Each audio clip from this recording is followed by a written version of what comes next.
makito akufa ki ko yem sabi to botana na Bible ke Isaac azaki na 66 na 40 ans bona simba ka pe calculatrice po yeba ka biloko yo so ibabi Abraham akufa ki na âge ya 175 ans sauf 175 moins tel okoya ko yeba ete makambo elengaki na âge tel yango na biso na émission la vérité avant to ya to se préparaka d'une façon que okoyi koloba na biso makambo bomona na Bible tokoyebisa ko benga biso et puis toko aider yo mais dans la Bible mais il faut qu'on bima pe na recherche yo moko po kanga information bref na kata ngomba wana awa 36 ans Isaac azalaki nango tata munene n'est-ce pas tata vie to yebite comment réussir ko maîtriser mwana mais papa makamyo sala bi yo muto za lelo malikabo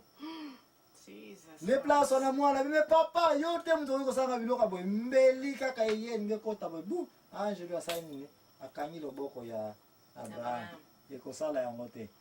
moni ntaba wana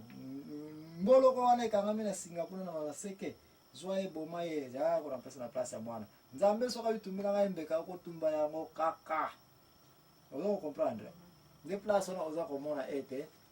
place yo sukela ki place kana tomboleli Abraham awa arate ko boma nani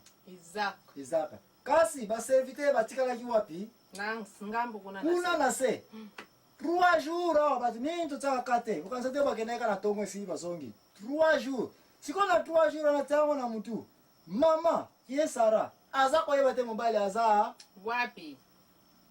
mwana zali wapi précisément mwana na ngai moko kaka mwana nga fiso na nga zali wapi Sara place na âge na ya komaki nango ya plus de combien d'années sikoni sana ya wana bagi na koyela bino calculatrice lelo encore ba 30 awa toza koloba boye Sara akufaki na 127 ans n'est-ce pas mwana ye awa toye calculer eke bake kotume mbeka na nini na 36 ans total eza kofunda awa sikoyo mathématique eza kolakisa ete Sara azali susu koyeba te nini ya kosala parce que mama mobali azate na mwana nde abandi ba recherche ne pa yeba mama mwana nga akei wapi liboma bilamba futo benga yango deja awa ke pasula yo mama soko yebite mwana za wapi plus bruit ebimi ete basali nini bakendaki na ngomba wena ko sacrifier mais sacrifice yango toza koya donc ne kopema répondre biso na tangu tokozala na minute suka avant tokanga mateya parce que tuloko tamba chapitre musuna makambo susu tokoya ko détailler comment Sara ayaki ko kufela likolo ya tension ya mwana na ye moko kaka asali nini babungi bakena papa na montagne sans que permission ye mama esala nini ezala na mwasi toyebi kaza na dictature ya kosakana te tokopeso ba âge nyonso tokosala ba calcul mais jusque là awa toza komona ete Sara avec précision mwana oyo aza na 36 ans tabaki kosacrifier na nini na montagne mama koyeba te tozwa répondre sur tanto kozonga tozokota mwa mokene basaklage mosuka avant que toya kokanga page oyo na liwa ya Sara koma esalemelaki. Alléluia. Amen.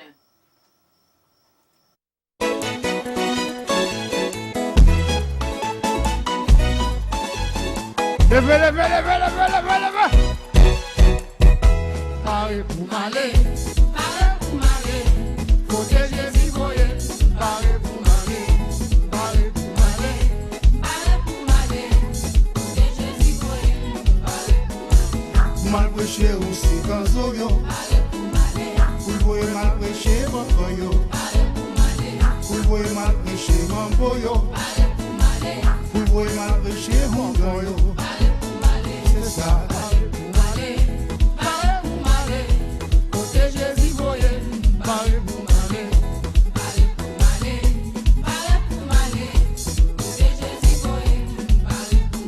Vous mal prié pour ça qu'a souffrir. Vous mal prié pour ça quoi mourir. Vous accouchez dans sanatorium. Vous ça qu'a mené vie Sodome. C'est ça.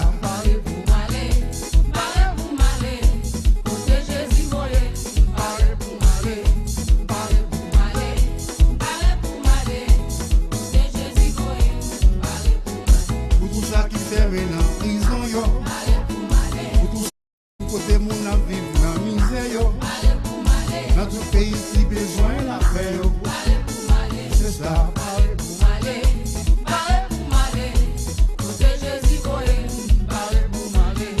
Parlez pour Malé. Parlez pour Malé. Protéger Zivoye. Parlez pour Malé. Pasteur, est-ce qu'on paraît? Parlez pour Malé. Parlez pour Malé. Bonifère, dis-moi sous paraît. Parlez pour Malé. Colpoté, est-ce qu'on paraît? Parlez pour Malé. Musicien, dis-moi sous paraît. Parlez pour Malé. Missionnaire, est-ce qu'on paraît? Parlez pour Malé. Diaconesse, dis-moi sous paraît. Parlez pour Malé. Jaba media nyonso oyo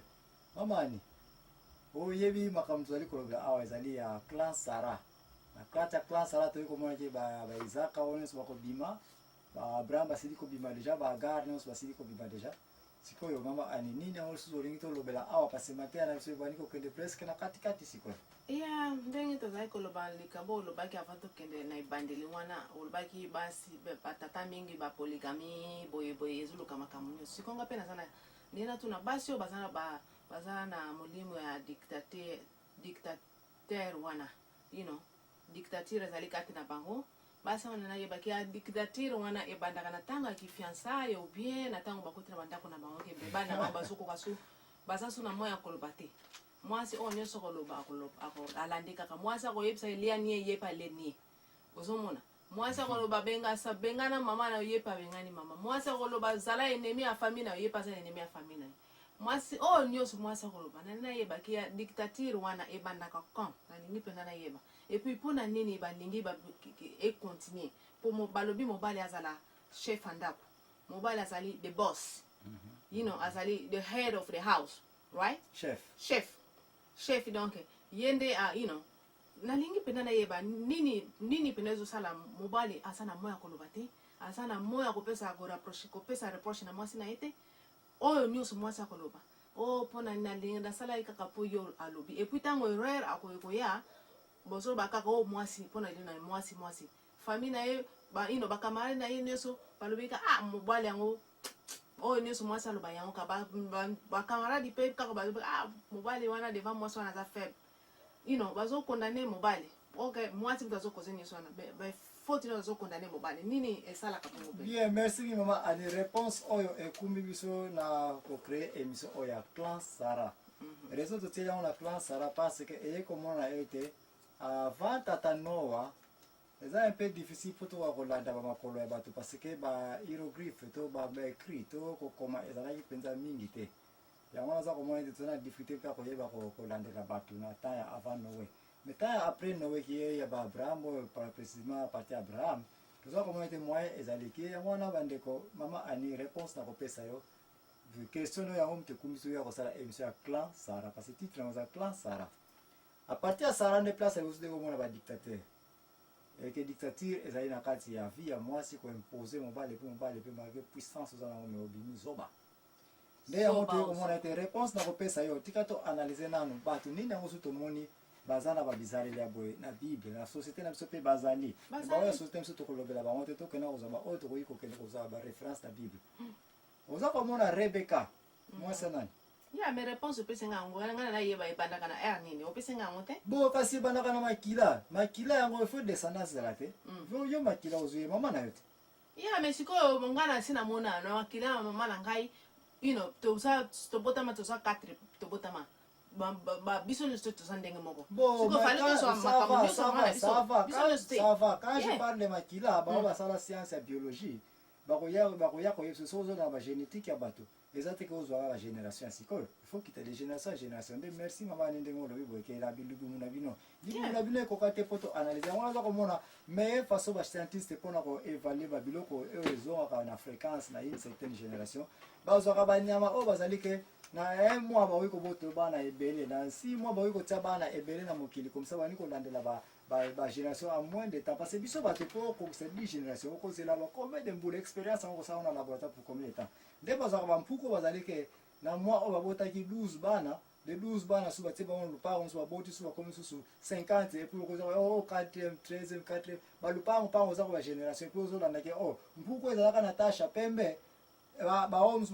babotami ya noir oh kuna na lupango wana bayeko bota masu ya noir ya pembe lisusu ba mususu pembe na noir nde baza koyeba ke oh bauti na 40e génération biso na bato moyo tester biloko ezali te mais lokola toza na bible moyo ezali to tester biloko réponse na mama ani yango tokoki ko tester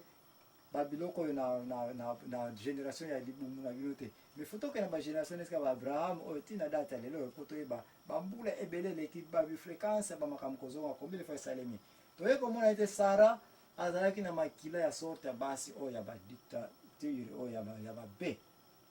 mais tolobaki yango mpe na kitoko alors to analyse mpe bacondition oyo okoya komona ete Rebeka